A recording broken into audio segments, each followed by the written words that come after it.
commandement, le péché de Satan. Document d'étude numéro 153. La Bible est fondée sur l'histoire de la création et de la rébellion de l'armée céleste au sein de ce processus. Le personnage principal de cette rébellion était l'un des fils de Dieu auquel la Bible fait référence sous différents noms, le plus courant étant celui de Satan. Satan était connu sous d'autres noms qui mettent en lumière sa nature et indiquent son péché. La Bible est fondée sur l'histoire de la création et la rébellion de l'armée céleste dans ce processus.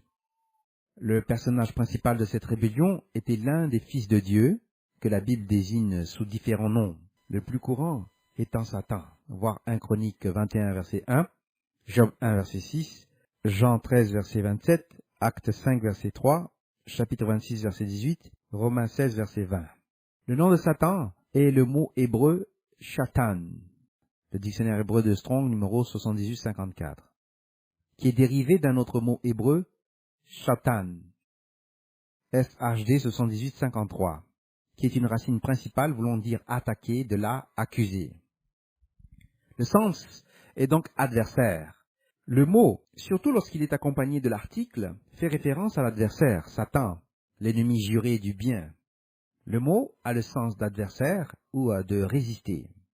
La connotation est donc de rébellion.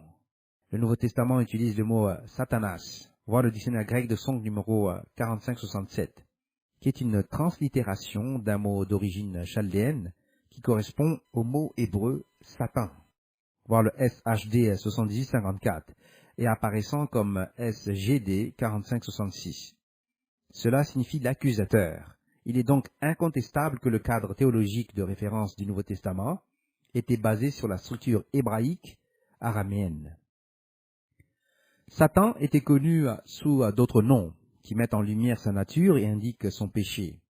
Il était appelé Azazel dans les écrits en hébreu, à la fois bibliques et non bibliques. Le bouc Azazel apparaît dans Lévitique 16 verset 10 et a le sens d'enlèvement complet. Nous lisons dans Lévitique 16 verset 5 à 10. Il recevra de l'assemblée des enfants d'Israël 2 boucs pour le sacrifice d'expiation et un bélier pour l'holocauste. Aaron offrira son taureau expiatoire, et il fera l'expiation pour lui et pour sa maison. Il prendra les 2 boucs, et il les placera devant l'Éternel, à l'entrée de la tente d'assignation. Aaron jettera le sort sur les 2 boucs, un sort pour l'Éternel et un sort pour Azazel. Aaron fera approcher le bouc, sur lequel est tombé le sort pour l'Éternel, et il l'offrira en sacrifice d'expiation. Et le bouc sur lequel est tombé le sort pour Azazel sera placé vivant devant l'Éternel, afin qu'il serve à faire l'expiation, et qu'il soit lâché dans le désert pour Azazel. Version Louis II. La distinction est ici entre les 2 boucs. L'un est pour Yahovah, et l'autre est le soi-disant bouc émissaire. Le terme rendu bouc émissaire est traduit par enlèvement complet, par Green, voir The Interlinear Bible. Le mot Azazel, SHD 5799, est composé de 2 mots hébreux. Le premier étant Azal, SHD 235, qui signifie s'en aller ou disparaître. Il signifie échouer, se balader ou aller ça et là. Toutefois, dans Ézéchiel 27, verset 19, le mot est rendu par plusieurs comme provenant de Uzal et par d'autres comme un fil. Voilà la note de Strong. Le deuxième mot est Ez, SHD 5795, qui est une chèvre, mais qui est masculin au pluriel. Ce mot est lui-même dérivé de Azaz, SHD 5810, qui est une racine principale qui signifie d'être robuste. Littéralement, ou au sens figuré, cela signifie endurcir, être effronté, prévaloir, ou se renforcer, ou être fort. Ce mot est repris du SHD 5811 qui signifie fort. Azaz Jahoun, SHD 5812 signifie littéralement Jah, c'est fortifié. Azazel pourrait donc être interprété comme signifiant littéralement elle s'est renforcée. L'utilisation des noms elle pour l'armée déchue est incontestable. Le livre d'Enoch éthiopien montre qu'il était compris qu'il y avait 200 anges qui étaient descendus sur la terre en rébellion. Le chapitre 6, verset 1 et suivant montre qu'ils ont eu des rapports sexuels avec des femmes humaines et ont tenté de produire une descendance à partir de celle-ci. Voir l'ouvrage de M.A. Knibb, The Epic Book of Enoch, volume 2, page 67 et suivant. Le dirigeant était inscrit sous le nom de Semiaza, entre parenthèses araméen Semiaza, ce qui signifie apparemment le ou mon nom a vu ou il voit le nom. L'allusion est d'afficher, entre parenthèses ou éventuellement de convoiter, le nom, ce qui a peut-être le sens de tenter d'usurper le nom et de là le rang. 15 des 20 premiers fils de Dieu auraient eu des noms de El. Il semblait, à partir de la construction, être organisés en groupe de 10 sous la direction d'un ange senior. Ils étaient compris comme ayant descendu sur Ardis, le sommet du mont Hermon, voir l'ouvrage de Knibb, page 67. Le 10e des dirigeants était Azaël, ce qui signifie Dieu a fait. Knibb soutient que le terme Azazel, qui apparaît au chapitre 8, verset 1, voir son ouvrage, page 79, est une corruption d'Azaël dans la liste originale. Le sens serait que Dieu a fait devient Dieu a fait robuste, entre parenthèses ou impudent. Il s'agit d'une conjecture. D'après le positionnement dans le texte, il est également possible que Semiaza se soit vu attribuer le nom d'Azazel, car Azazel semble être l'enseignant des hommes pour la fabrication d'épées, etc. De là la guerre et la fabrication de bijoux et de cosmétiques. Et le monde est échangé. Voir le même ouvrage, page 81. En tout cas, Azazel apparaît comme le chef de la rébellion et de la corruption de l'humanité. Il est mentionné avec Semiaza à partir de la section 9.6, page 86. L'être Azazel est lié à la révélation des secrets éternels faits au ciel, et Semiaza a fait connaître des sorts à celui à qui l'on a donné l'autorité de régner sur ceux qui sont avec lui, voir la section 9.7 dans le même ouvrage. Azazel et Semiaza sont mentionnés dans le même contexte. Il s'agit soit de deux entités travaillant de concert, soit ce qui est tout aussi possible, de deux noms d'une seule et même entité. Les noms impliquent deux aspects. Semiaza signifie qu'il voit le nom, dans le fait que Dieu lui a délégué son nom et son autorité en tant que dirigeant, comme Dieu l'a fait plus tard à Yahovah, l'Élohim d'Israël. Voir Deutéronome 32, verset 8, dans la version RSV et la Septante, et les manuscrits de la mer morte, Psaume 45, verset 6 à 7, Zacharie 12, verset 8, Hébreux 1, verset 8. Le nom a été supprimé et Semiaza, Azazel, a été lié dans l'abîme jusqu'au jugement. Enoch est considéré par les textes comme le scribe ou le messager qui condamne Azazel et il lui parle. Cela semble confirmer que Semiaza et Azazel sont peut-être deux noms pour une seule et même entité. Azazel est confiné dans le puits sans fond, dans le livre éthiopien d'Enoch. La Bible identifie Satan comme étant cet être. L'implication est que le monde a changé par l'enseignement des anges aux fils de Dieu. Les Néphilim étaient également compris comme les géants, qui étaient la progéniture des anges et des humains. Voir le chapitre 14 à 22, aux pages 95 à 112. Le sens des textes était aussi que par la suite, les mystères ont été enseignés à l'humanité par l'ange Asradel. Le texte identifie les quatre grands archanges comme étant Michael, Michel, Uriel, Raphaël et Gabriel. Voir la section 9.1 du même ouvrage, page 84. Le nom Abaddon, dans l'Apocalypse 9, verset 11, est d'origine hébraïque et se réfère à un ange destructeur. Il semble faire référence à Satan en tant que l'ange du puits sans fond. Apollyon, voir le SGD 623, est un participe de apollumie, voir le SGD 622. À partir de SGD 575 et la base de 36-39, détruire totalement. Et donc périr ou perdre.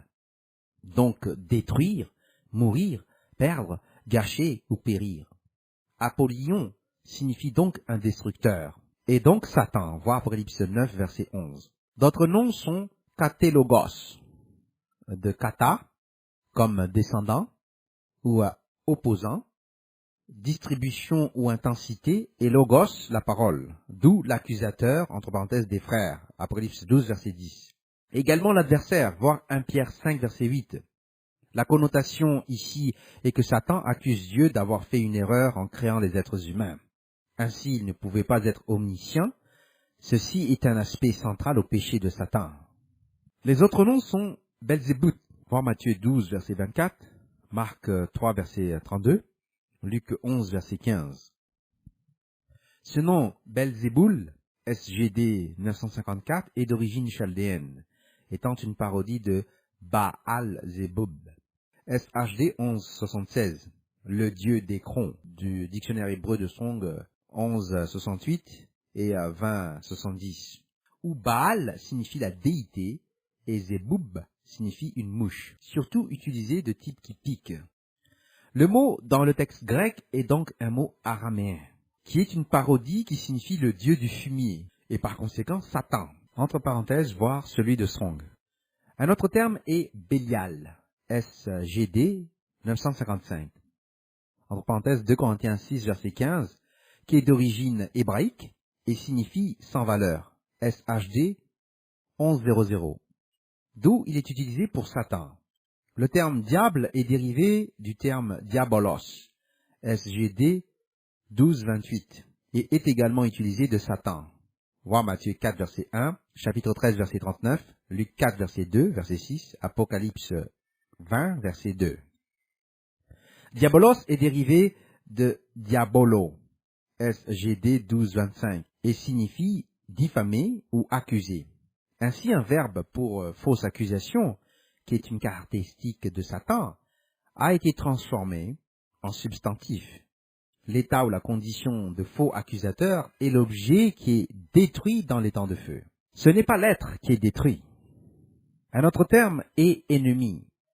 Voir Matthieu 13, verset 39, SGD 2190, Ektros, qui vient d'une racine principale ecto, haïr, dictionnaire de Strong, et signifie haineux, ou odieux, ou hostile, d'où un adversaire ou un ennemi particulièrement utilisé de Satan. C'est ici couplé avec diabolos. Satan est également appelé un esprit mauvais, voir 1 Samuel 16, verset 14, et un esprit de mensonge, voir 1 Roi 22, verset 22. Il est le père du mensonge, voir Jean 8, verset 44. Il est compris par certains trinitaires comme étant désigné par euphémisme comme les portes de l'enfer, voir Matthieu 16, verset 18.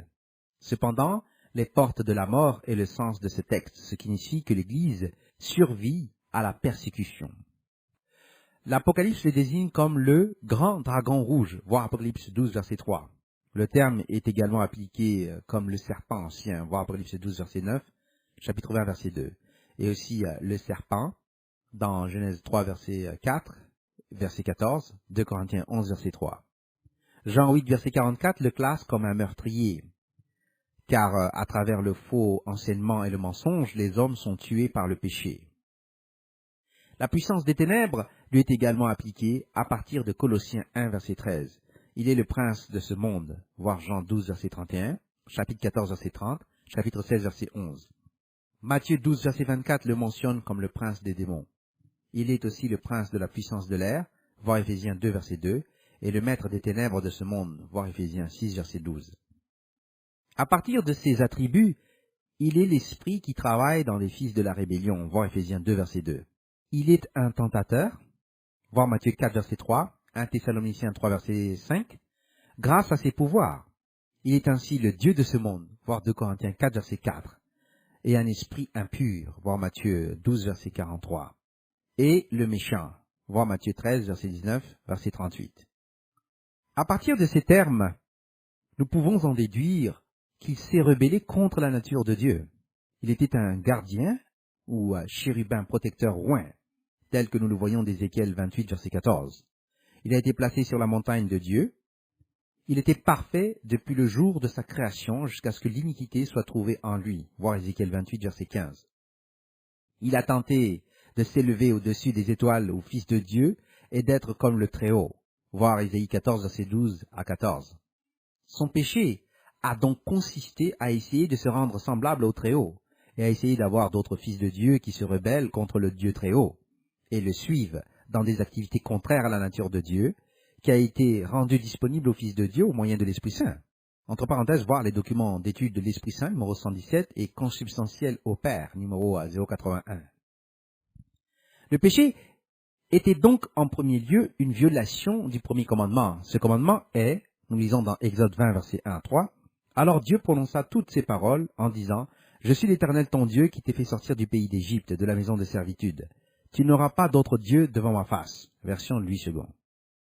Les mots sont, « Tu n'auras pas d'autre Elohim devant moi. » Les Elohim étaient une pluralité, comprise en tant que le conseil des anciens, voir Apocalypse 4, verset 1 jusqu'au chapitre 5, verset 14, ou des dieux de la justice, qui incluaient en premier lieu Satan et l'armée déchue. Le fait de confiner la divinité dans l'adoration d'Éloah et non à l'un des Elohim est central pour la foi. C'est la centralité de l'alliance d'Israël. Satan a rompu cette relation sur un plan spirituel et physique. Dieu a dû entreprendre la restauration de cette alliance. Il l'a fait par l'intermédiaire d'un autre membre de l'armée qui était fidèle. Cet ange de l'alliance était également un Elohim, voir Zacharie 12, verset 8. Il a été placé à la tête d'Israël, voir Deutéronome 32, verset 8, Zacharie 12, verset 8. La question la plus fondamentale de l'alliance entre Dieu et son peuple est comprise même par ceux qui ne comprennent pas eux-mêmes la nature de la violation du premier commandement par Satan. Un exemple est celui de R.J. Rushdoony, qui est un trinitaire.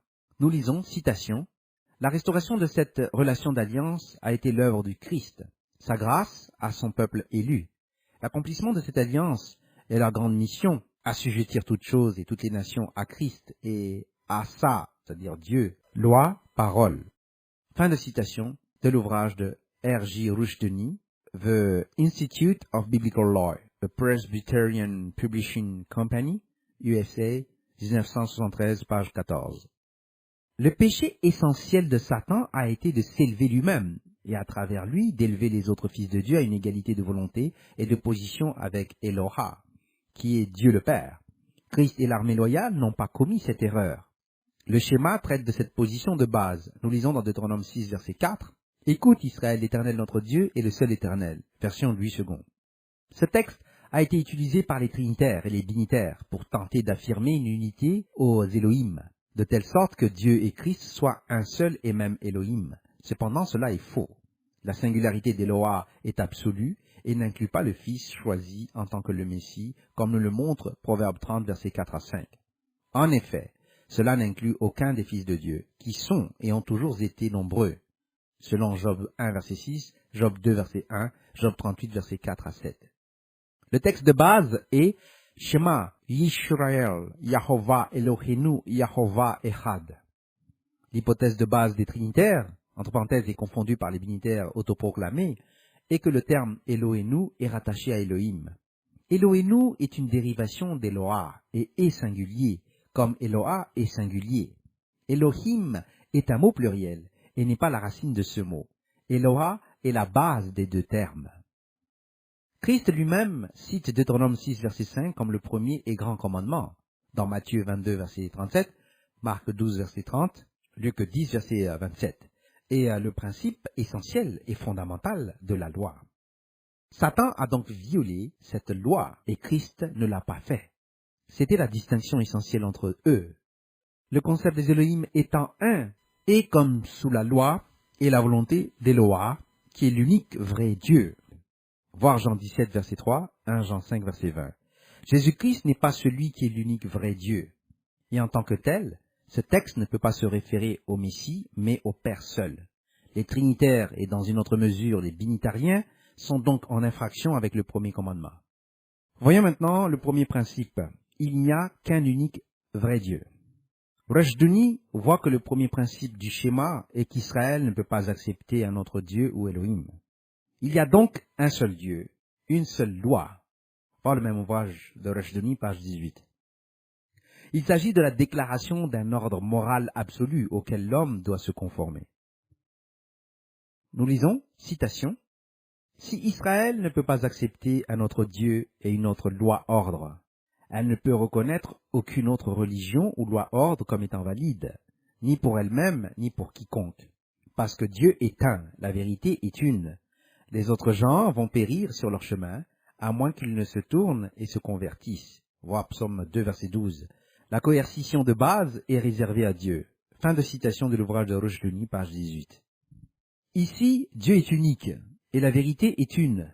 La vérité est une parce que, comme la nature de la bonté, elle procède de l'omnipotence et de l'omniscience de Dieu. L'omniscience est comprise comme la connaissance de toutes les vraies propositions. D'où la vérité est une centralité du pouvoir de Dieu. Il n'y a donc qu'une seule vérité.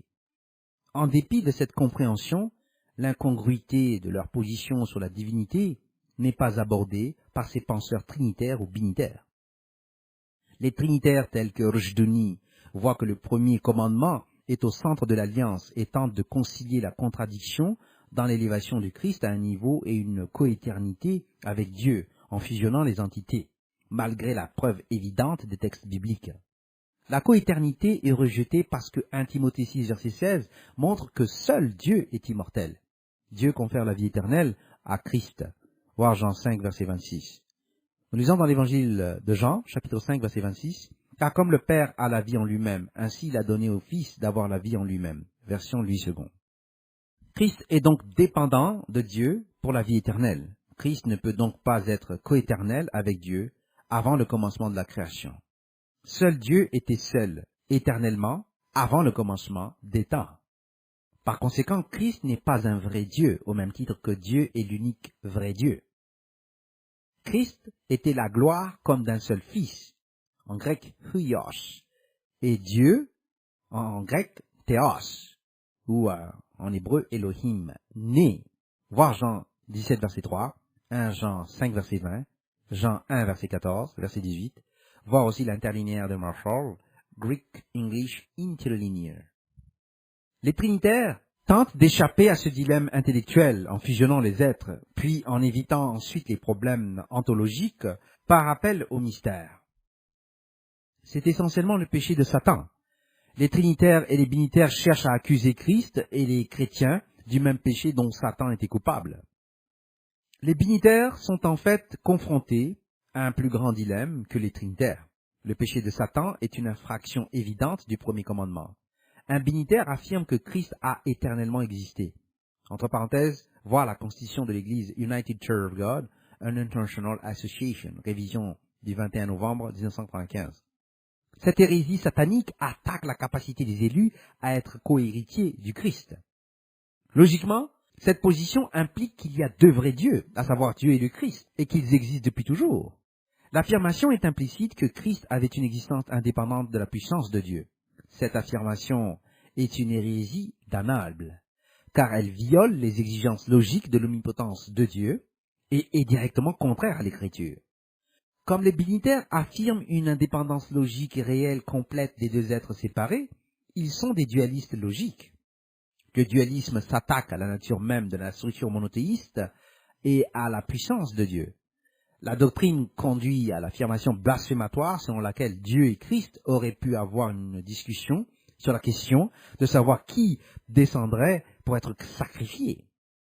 Cette affirmation a effectivement été énoncée par un évangéliste américain lors de rassemblements, entre parenthèses par exemple à Canberra, en Australie, au cours de la fête des tabernacles en 1990, comme une probabilité théologique. Ce blasphème attaque le cœur même du premier commandement. Voir également le commentaire de la page 6 de l'édition mars-avril 1989 du magazine The Good News. L'admission d'un second vrai Dieu, existant éternellement avant le début de l'activité de Dieu et de la création, établit un autre Elohim comme objet de culte à côté d'Eloah. Ceci est expressément interdit. Un tel enseignement produit un autre Dieu et constitue une idolâtrie. Un tel enseignement prive les adhérents de leur droit à la première résurrection. Voir Apocalypse 20, versets 1 à 6, et constitue une idolâtrie. Voyons maintenant le deuxième principe, la nature immuable de Dieu et la loi.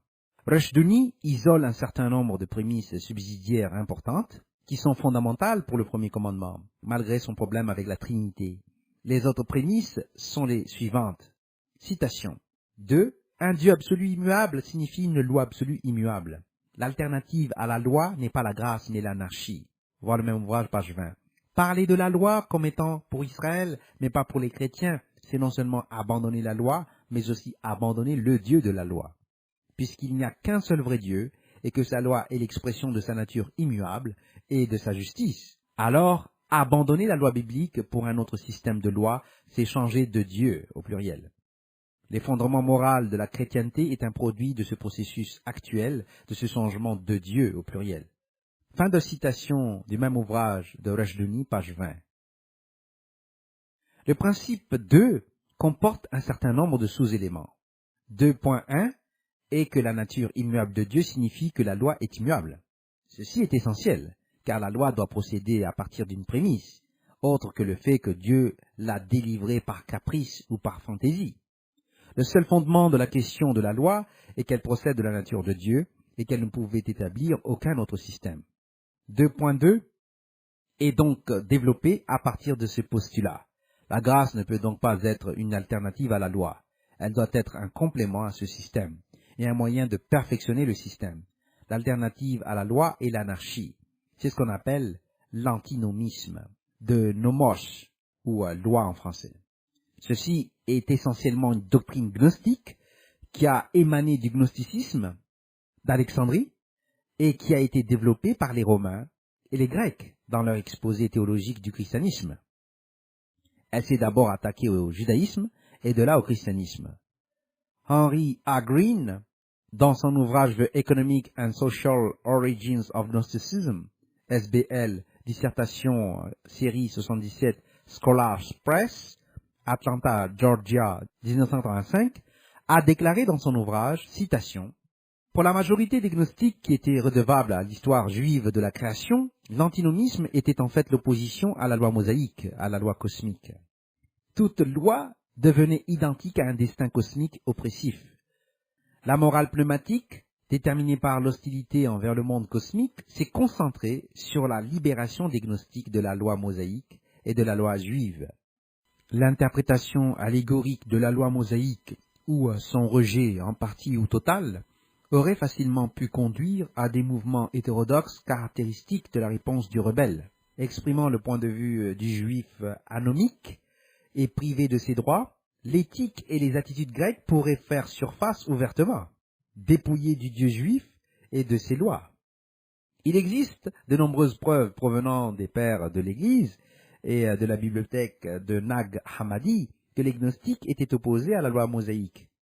Fin de citation des pages 204 à 205 de l'ouvrage de Henry A. Green. L'élévation du Christ a servi à deux fins. Cela a supprimé le Messie ontologiquement des élus et a donc attaqué à l'héritage des élus en tant que cohéritier.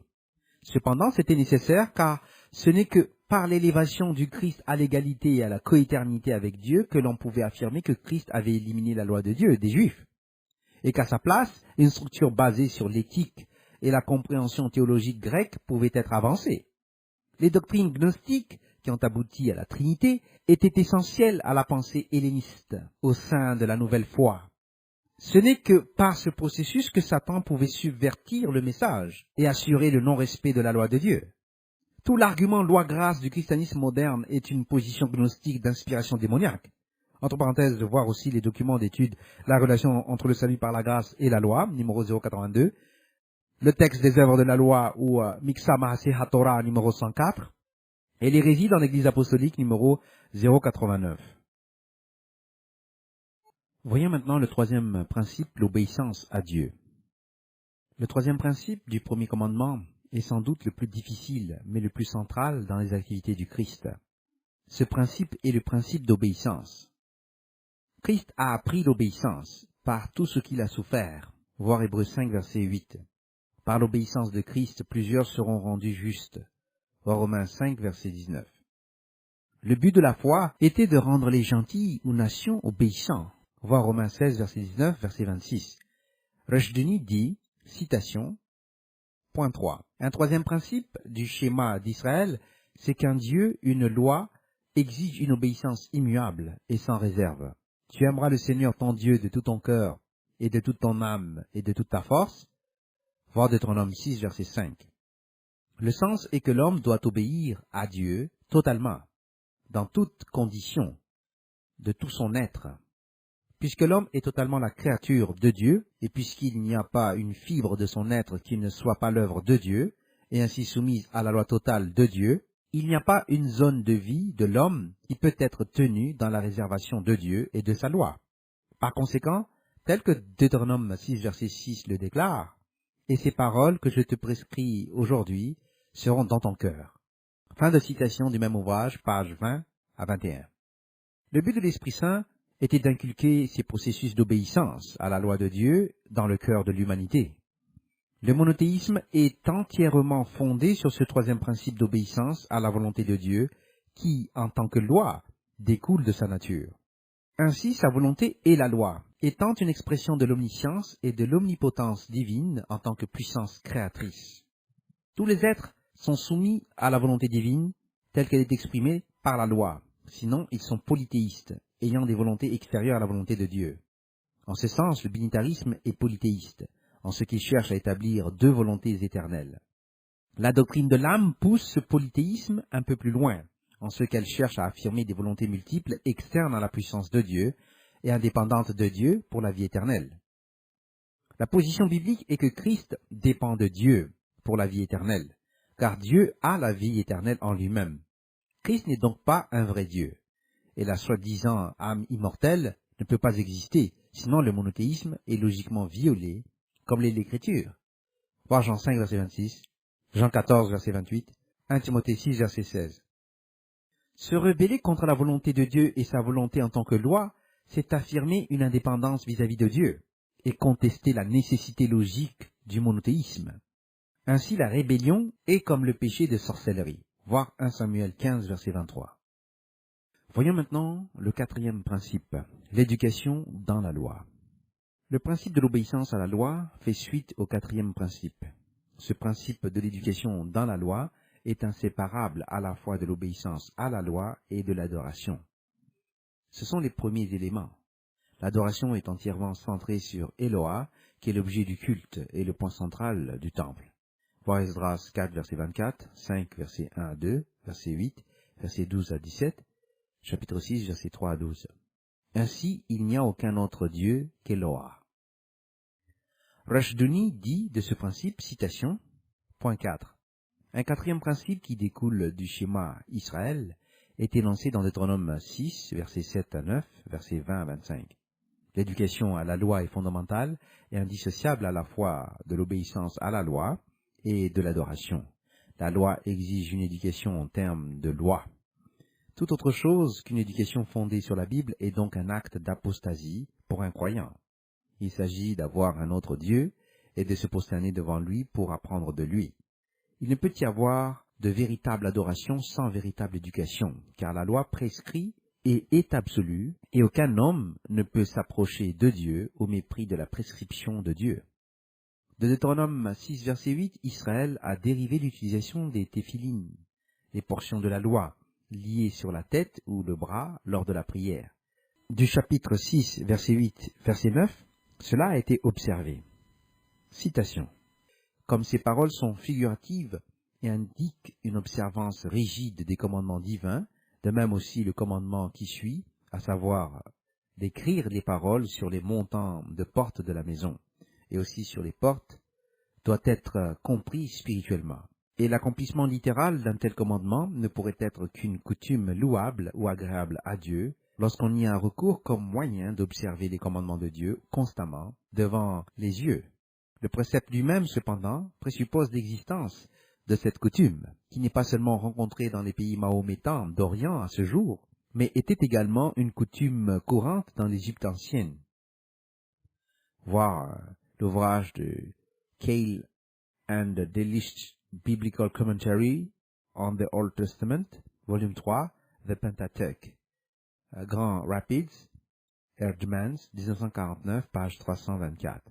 Ce qui est nécessaire, certes, c'est que l'esprit et l'action, la famille et le foyer, la vision et le travail de l'homme, soient tous considérés dans la perspective de la loi-parole de Dieu.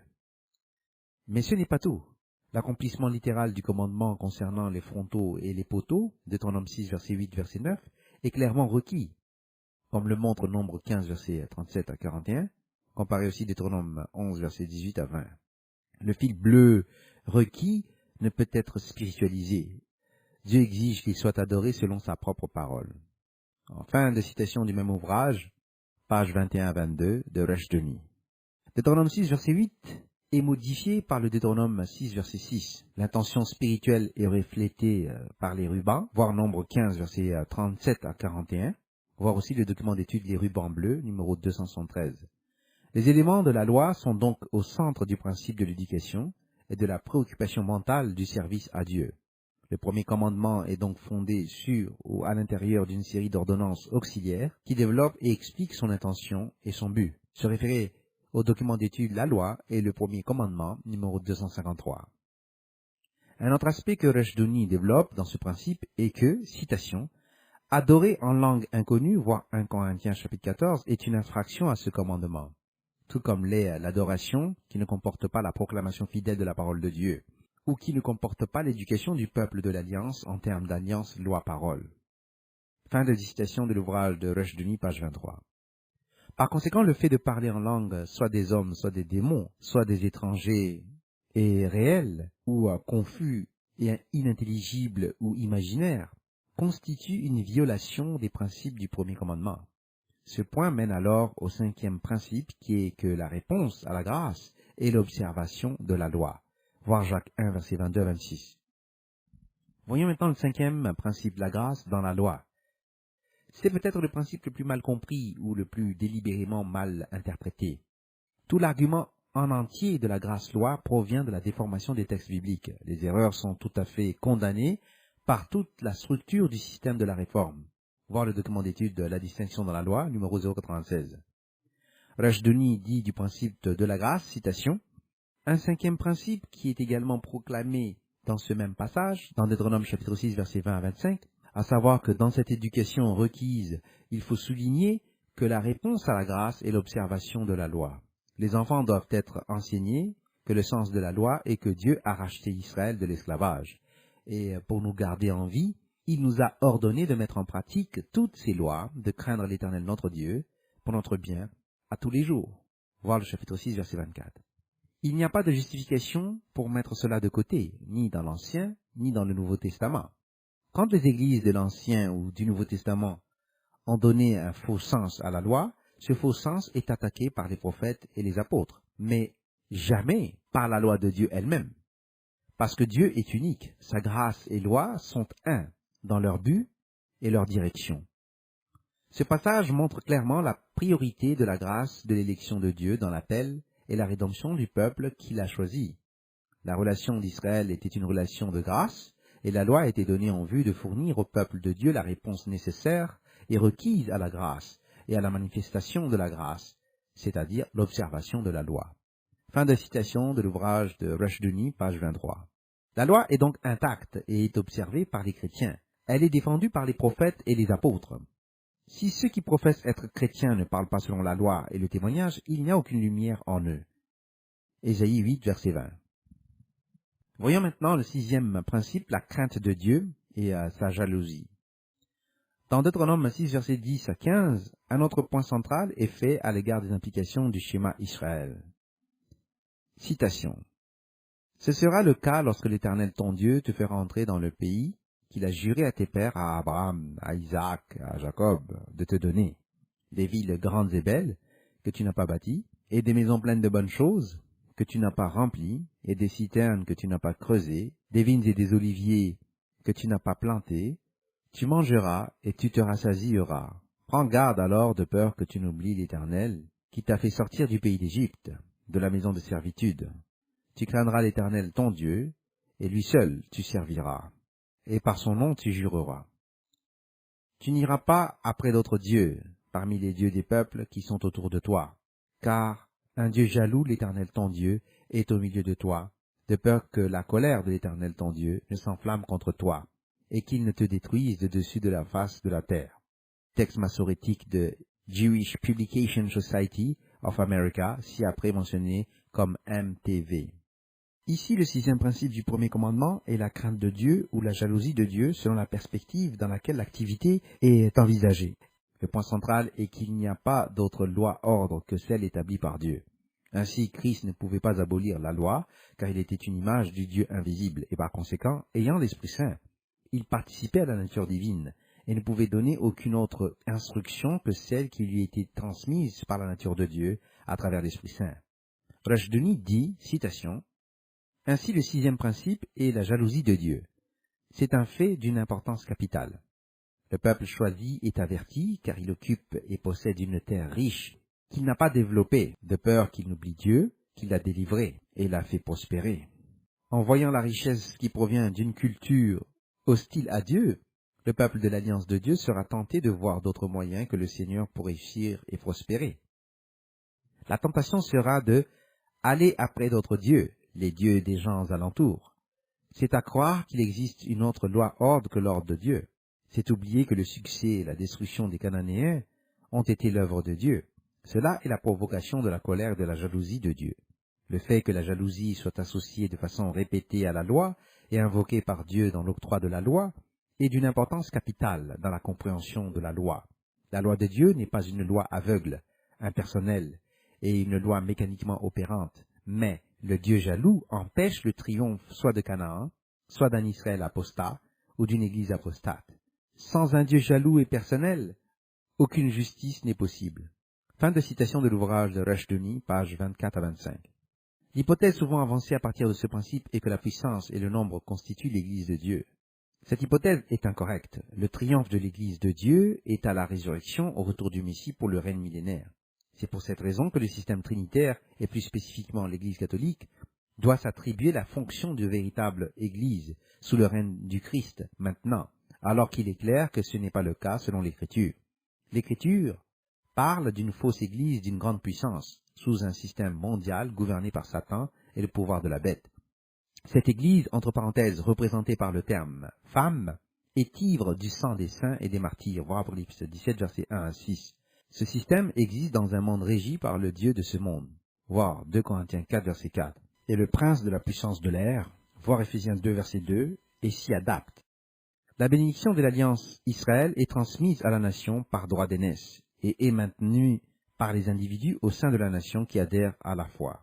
Il est évident qu'à partir du XVe siècle, peut-être, la moitié de l'Angleterre était unitarienne à titre privé au moment de la Réforme, et même la divinité est identifiée par plusieurs au sein des structures trinitaires en termes unitariens. Pour cette raison, Dieu a protégé Israël, son élu, indépendamment de la suppression de la vérité théologique dans de nombreux domaines. Voyons maintenant le 7e principe. Dieu ne peut être tenté. Le 7e principe qui découle du schéma est celui de tenter Dieu. Ceci se distingue du concept de mettre Dieu à l'épreuve, qu'il dit spécifiquement de faire en ce qui concerne la dîme, voir Malachie 3, verset 10. La dîme est spécifiquement liée au premier commandement, et bien qu'elle soit exposée séparément en tant que doctrine, elle est déterminée par l'adoration du seul véritable Dieu. Donner la dîme à un système apostat, c'est adorer un faux Dieu, et est une infraction du premier commandement. Comparez le document d'étude, la dîme, numéro 161. Citation. Un 7e principe qui découle du schéma est déclaré dans Deutéronome 6, versets 16 à 19. Tu ne tenteras pas l'Éternel ton Dieu, comme vous l'avez tenté à Massa. Tu garderas avec soin les commandements de l'Éternel ton Dieu, et ses témoignages et ses statuts qu'il t'a commandés. Et tu feras ce qui est juste et bon aux yeux de l'Éternel, pour que tu sois heureux et que tu entres en possession du bon pays que l'Éternel a juré à tes pères, de repousser tous tes ennemis de devant toi, comme l'Éternel a dit. Version MTV. C'est ce que Satan a essayé d'inciter Jésus à faire, pour tenter Dieu, pour mettre Dieu à l'épreuve. Israël a tenté Dieu à Massa, en posant la question « L'Éternel est-il parmi nous ou non ?» Voir Exode 17, verset 7. L'adoration de Jéhovah non seulement empêche toute idolâtrie, que le Seigneur, en tant que Dieu jaloux, ne supportera pas, voir Exode 20, verset 5, mais punira par la destruction de la terre, ou à la face de la terre, comme dans Exode 32, verset 12. Mais cela exclut également de tenter le Seigneur par des murmures incrédules contre Dieu, s'il n'enlève pas immédiatement toutes sortes de détresse, comme le peuple avait déjà péché à Massa, c'est-à-dire à Réphidim. Voir Exode 17, versets 1 à 7. Voir l'ouvrage de Keil, Deschlich, même ouvrage, section 3, 325F. Ce 7e principe interdit donc le test incrédule de Dieu, la loi de Dieu et le test de l'homme, et par conséquent l'homme ne peut pas prétendre être Dieu et mettre Dieu et sa loi parole à l'épreuve. Une telle démarche est une suprême arrogance et un blasphème. C'est le contraire de l'obéissance, car c'est l'essence même de la désobéissance à la loi. Par conséquent, cela est opposé à l'observation diligente de la loi. Cette obéissance est la condition de la bénédiction. C'est le terrain de conquête et de possession sur lequel le peuple de l'Alliance de Dieu, son peuple de la loi, entre dans son héritage. Fin de citation de l'ouvrage de Rushdoony, pages 26 à 27. Le premier commandement est donc au centre de la foi, et c'est sur ce commandement que dépendent les autres commandements et les ordonnances. L'apôtre Jacques a pu faire passer tout l'argument pour affirmer que la violation de l'un d'entre eux les enfreint tous. Cela a ensuite été étendu à l'acception de personnes, qui est une attaque directe contre la loi. La nécessité des œuvres dans la foi en vertu de la loi est un point central de l'épître de Jacques. Cela est dénigré par les théologiens à cause de ce message. Nous lisons dans l'épître de Jacques, chapitre 2, versets 1 à 26. « Mes frères, que votre foi en notre glorieux Seigneur Jésus-Christ soit exempte de toute acception de personne. Supposez en effet qu'il entre dans votre assemblée un homme avec un anneau d'or et un habit magnifique, et qu'il y entre aussi un pauvre misérablement vêtu. Si, tournons vos regards vers celui qui porte l'habit magnifique, vous lui dites, « Toi, assis-toi ici à cette place d'honneur. » Et si vous dites au pauvre, « Toi, tiens-toi là debout, » ou bien « Assis-toi au-dessous de mon marchepied », ne faites-vous pas en vous-même une distinction? Et ne jugez-vous pas sous l'inspiration de pensées mauvaises? Écoutez, mes frères bien-aimés, Dieu n'a-t-il pas choisi les pauvres aux yeux du monde pour qu'ils soient riches en la foi et héritiers du royaume qu'il a promis à ceux qu'il aime? Et vous, vous avilissez les pauvres. Ne sont-ce pas les riches qui vous oppriment et qui vous traînent devant les tribunaux? Ne sont-ce pas eux qui outragent le beau nom que vous portez?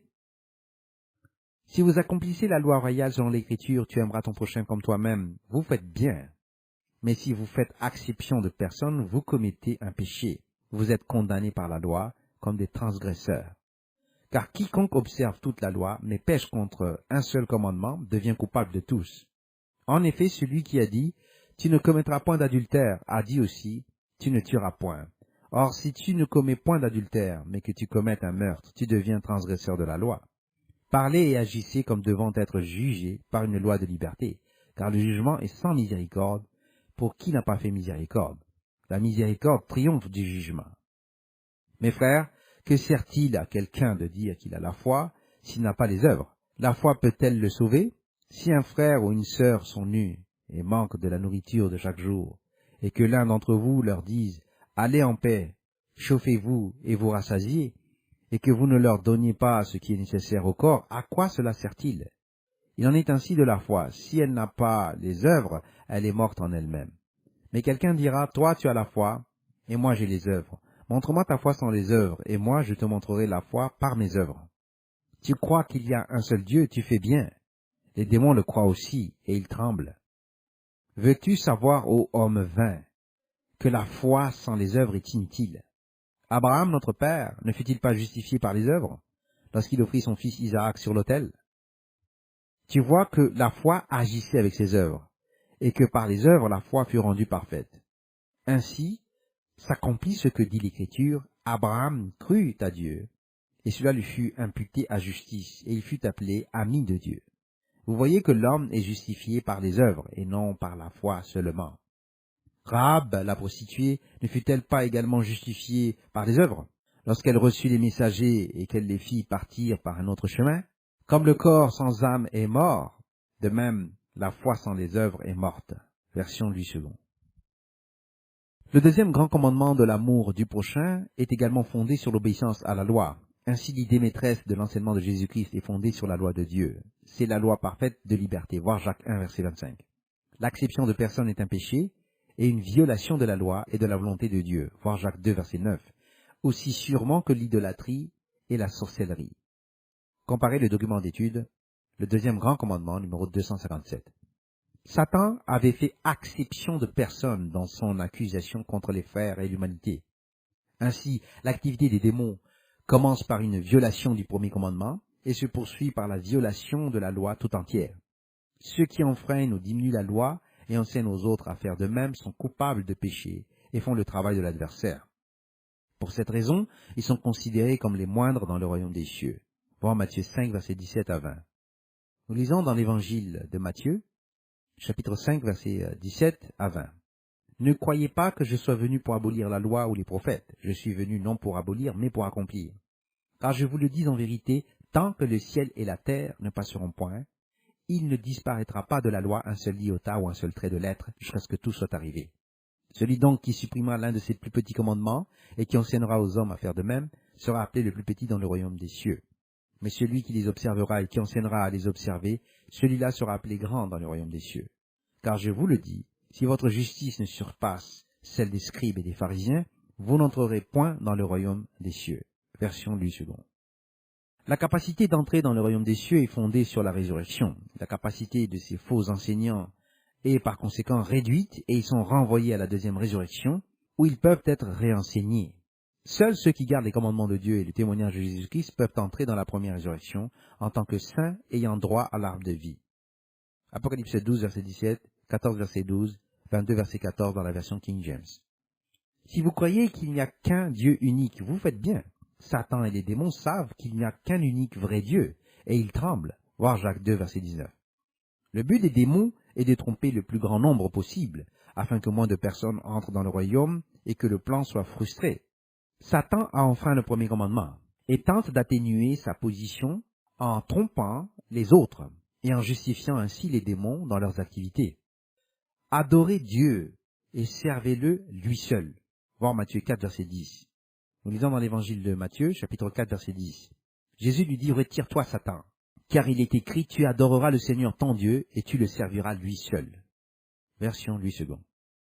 Il n'y a qu'un unique vrai Dieu, Eloah, et Jésus-Christ est le Fils que Dieu nous a envoyé. Proverbe 30, verset 4 à 5, Jean 17, verset 3, 1 Jean 5, verset 20. Christ est le commencement de la création de Dieu, Apocalypse 3, verset 14, et est fidèle à celui qui l'a fait. SGD 4160 Poieo, Hébreux 3, verset 2. Le mot signifiant fabriquer ou faire est rendu ici comme nommé, pour obscurcir le texte. Il était soutenu pour être fabriqué au concile de Nicée. Eloah seul est immortel et aucun homme ne l'a jamais vu ou ne peut jamais le voir. Voir Jean chapitre 1 verset 18, 1 Timothée 6 verset 16. Tu n'auras pas d'autre Elohim devant lui. Voir Exode 20 verset 2 à 3, Deutéronome 5 verset 6 à 7. Nous lisons dans Exode 20 verset 2 à 3, je suis l'Éternel ton Dieu qui t'ai fait sortir du pays d'Égypte, de la maison de servitude. Tu n'auras pas d'autre Dieu devant ma face. Version Louis II. Fin de la lecture de l'étude Le premier commandement, le péché de Satan. Étude numéro 153.